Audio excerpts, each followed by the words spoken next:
Welcome back to We Are Humanity. This is episode 9. This channel is a channel that's chief aim is to promote human unity and to encourage the advancement of social harmony. The primary objective is to challenge the entrenched us versus them thinking that has been predominant throughout this country's history.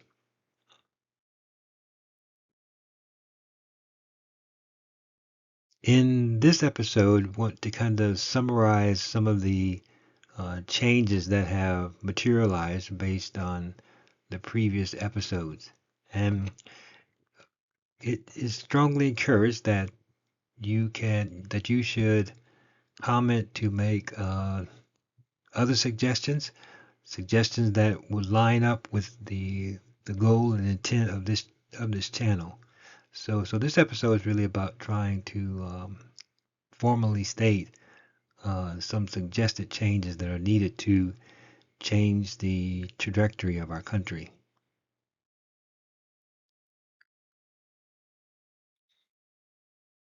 And we'll start by looking at changes at what I'll call the micro level or at the individual level.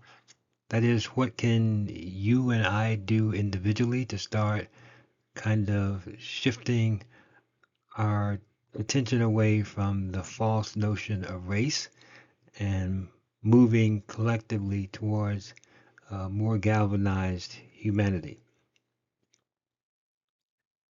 So, as we become aware of things, we can consciously kind of govern our own behavior.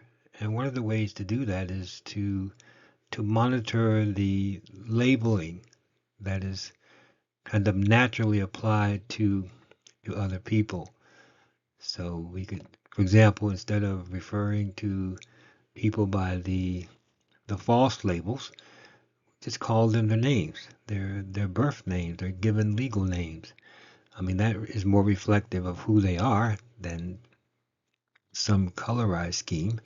So, by making a conscious decision to move away from the false labeling, then it starts to cause the effectiveness of such labeling to diminish.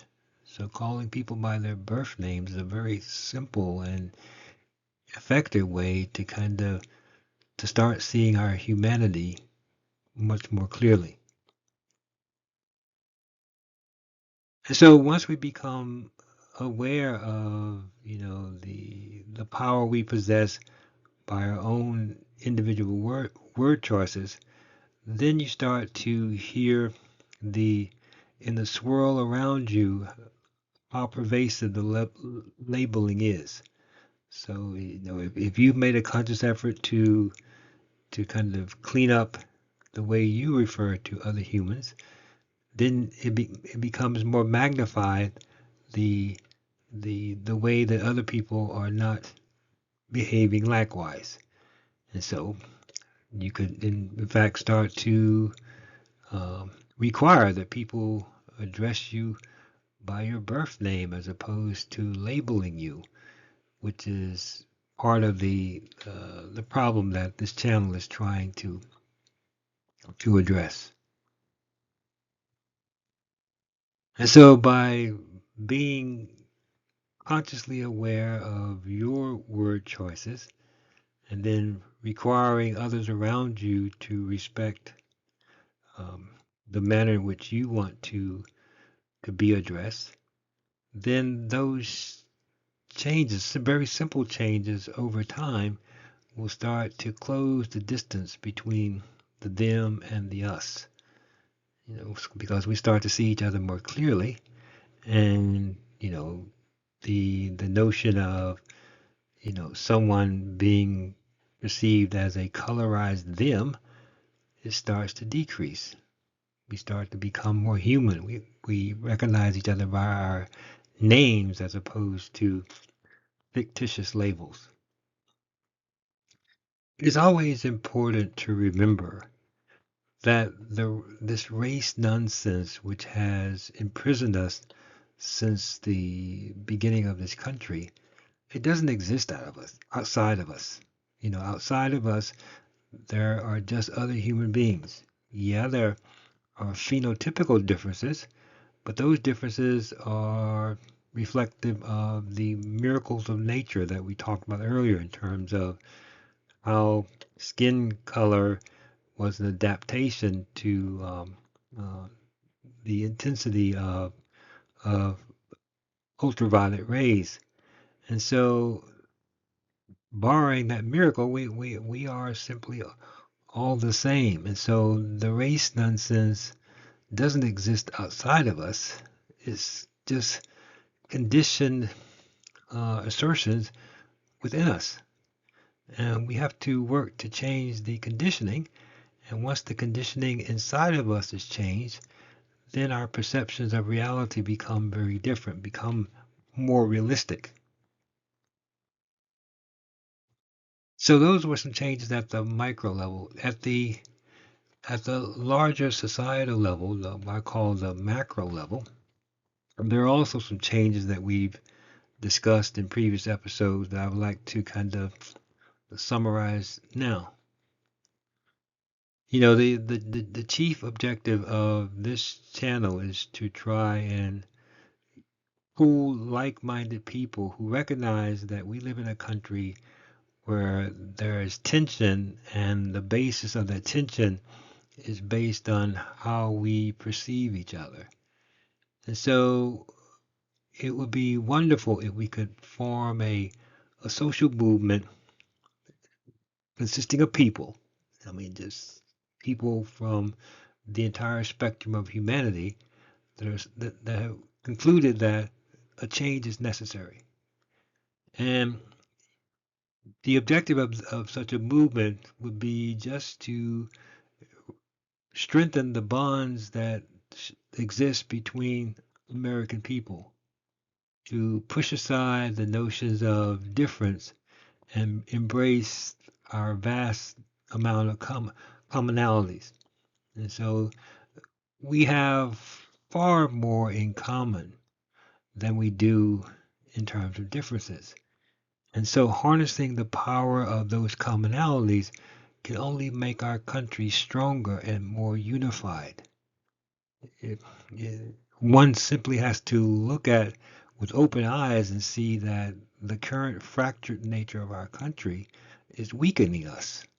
It's weakening us. And so we have to say enough is enough, and that a new start is necessary, and it will start by being unified in terms of a social movement to bring about changes like suggested here and other changes that will cause us to see each other more clearly. There are absolutely no two people that are the same. And so the notion of grouping, vast numbers of people together based on, pigmentation is absolutely ludicrous. It's always been ludicrous because we are all unique individuals. And so we should use our uniqueness to work collectively together to make our country stronger. Uh, I think one of the key impediments to having more human unity and social harmony is by the various governmental enterprises and private enterprises that collect data and present it in a way that creates the illusion that race is real. I mean, it's the labeling and the organization of such data, and then the dissemination of such data through our society. It kind of gives false kind of legitimacy to the notion of subgrouping, that format. That format has been in place since the late 18th century, and if you look at our history, we've had continuous strife and division as a result. So the manner in which social information is presented really needs to be reimagined, and it needs to reflect the activities of people, American people, not people that are falsely assigned to various subgroups.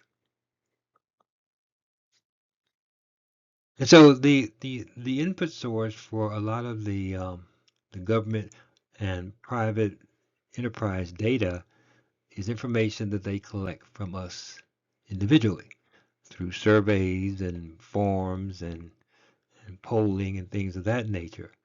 And so often on the myriad of forms that we are asked to complete, we are told to reveal voluntarily, which one of these categories we wish to be assigned to. And so to kind of start showing our displeasure with that notion, we could just put human on the form. And that's who we truly are. We black label, white label, those things are really fictitious. But our humanity is absolutely true. And so the race nonsense has been created by man, and it's been maintained by efforts like how social data is presented. And so we need people of goodwill to end this strange conditioning, you know.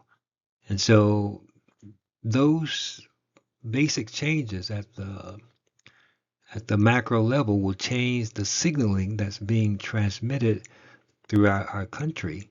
And by changing the signaling, it will start to change our collective behavior. So if we talk about change in general, we look at the history of this country, we've had tremendous change in many sectors of our society. For example, since the beginning of this country, we've had technological change, vast technological change, which has made the U.S. economy quite vibrant and powerful in the world. There's been political change for better or for worse.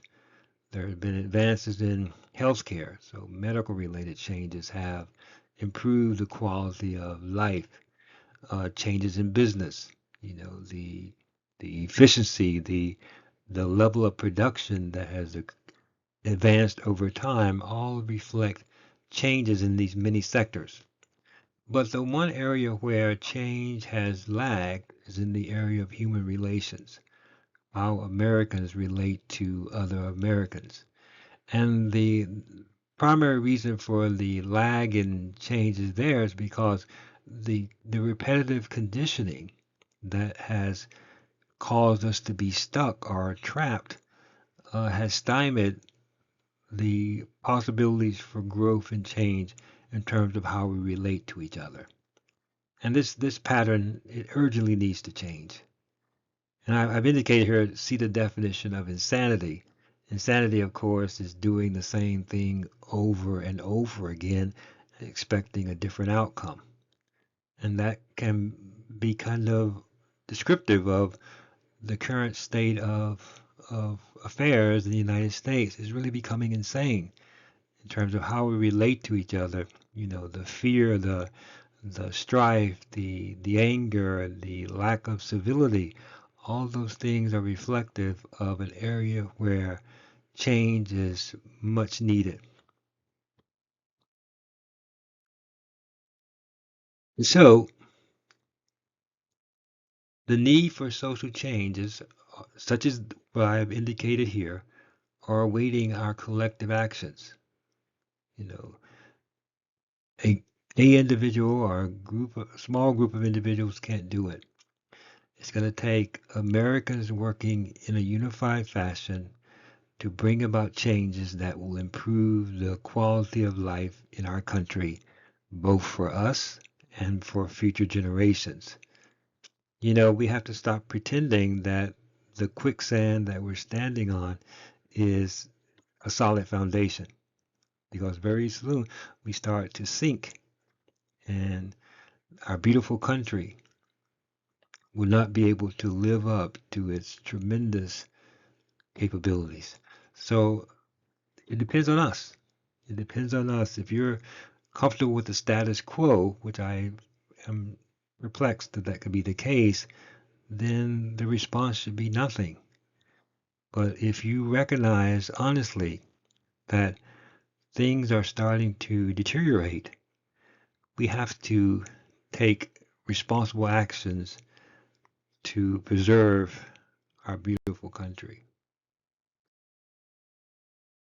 And so, if you are compelled to like the comments in this video, please do so.